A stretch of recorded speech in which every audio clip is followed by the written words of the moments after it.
syndrome de fatigue chronique, vers un test de diagnostic fiable? En analysant le liquide céphalorachidien d'un groupe de volontaires après un effort physique, des chercheurs américains ont découvert la présence d'un marqueur spécifique. Le syndrome de fatigue chronique toucherait entre 0,2 et 2% de la population, surtout les femmes, mais reste encore mal connu.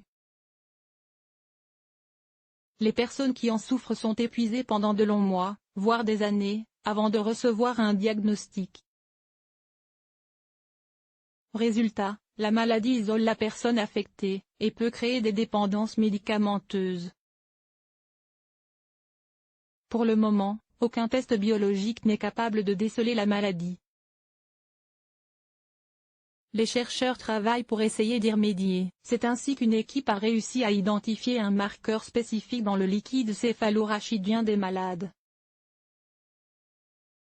Dans la revue Nature, les scientifiques américains de l'université de Georgetown expliquent s'être intéressés aux points en commun entre le syndrome de la guerre du Golfe, qui concerne les vétérans, et le syndrome de fatigue chronique.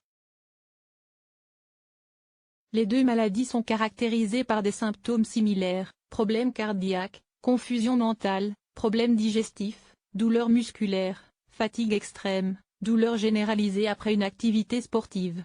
Réguler les protéines. Un groupe de volontaires à l'étude, tous atteints d'un des deux syndromes, ont réalisé des tests d'exercice physique sur un vélo pendant 2 jours consécutifs, accompagnés par un ARM, imagerie par résonance magnétique, avant et après l'effort, et suivi d'une ponction lombaire.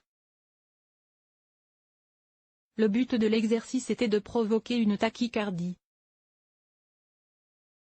Les chercheurs ont donc analysé le taux de protéines présentes dans le liquide céphalorachidien et ont découvert un élément intéressant. Avant l'exercice, tous les participants présentaient le même taux de microRNA. Cette molécule permet de réguler la production de protéines au niveau des gènes. Au bout de 24 heures après l'activité physique, ce taux a diminué chez les personnes souffrant du syndrome de fatigue chronique, et pas chez le reste du groupe.